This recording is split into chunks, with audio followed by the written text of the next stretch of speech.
muddo saacada kooban ayaa ka hadhay doorashada madaxtinimo ee Soomaaliland waxaana ku hirdamaya 3 xisbi qaran oo mid waliba doonayo inuu hogaamiyo 5 sano ee soo socota.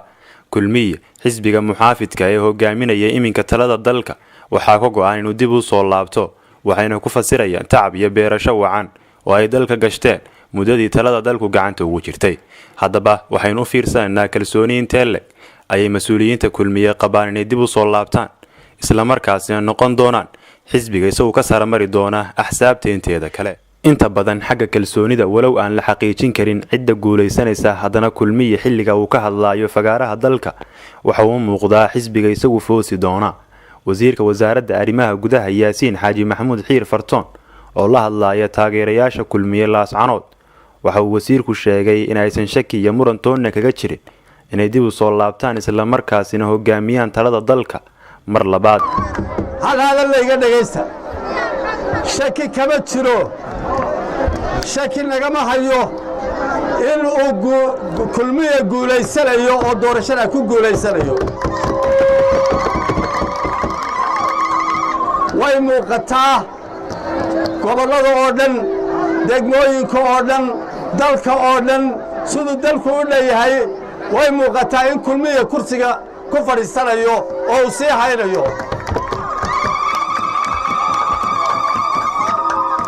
laakiin reer Soomaaliya mid baan casnimo weyn idinku ah kollay kursiga kulmiye waa ku fadhiisanayaa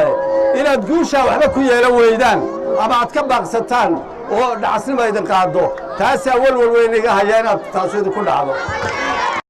gudoomiyaha golaha wakiilada Baashe Maxamed Cade isaguna waxa uu tilmaamayaa inay caddahay guushu halka ay noqon doonto isla markaasina bulshadu aysan tacab gashan xisbi sii dhacaya. waxaan kala soo jeedinay waxa weeye guushu waa iska muuqataa meeshay marasana ilaahayna waa og yahay waana muuqataa codkoodu meelaha wada maro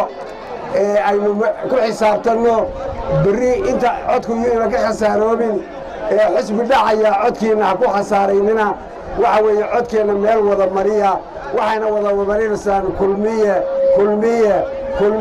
wasiirka wasaaradda caafimaadka Soomaaliland Dr. Saleebaan Xagle Toosiye oo dhambaal adag ka diray Laascanood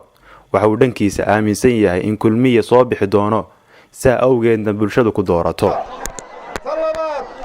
waa xisbi guuleysanaya oo guushi u muuqato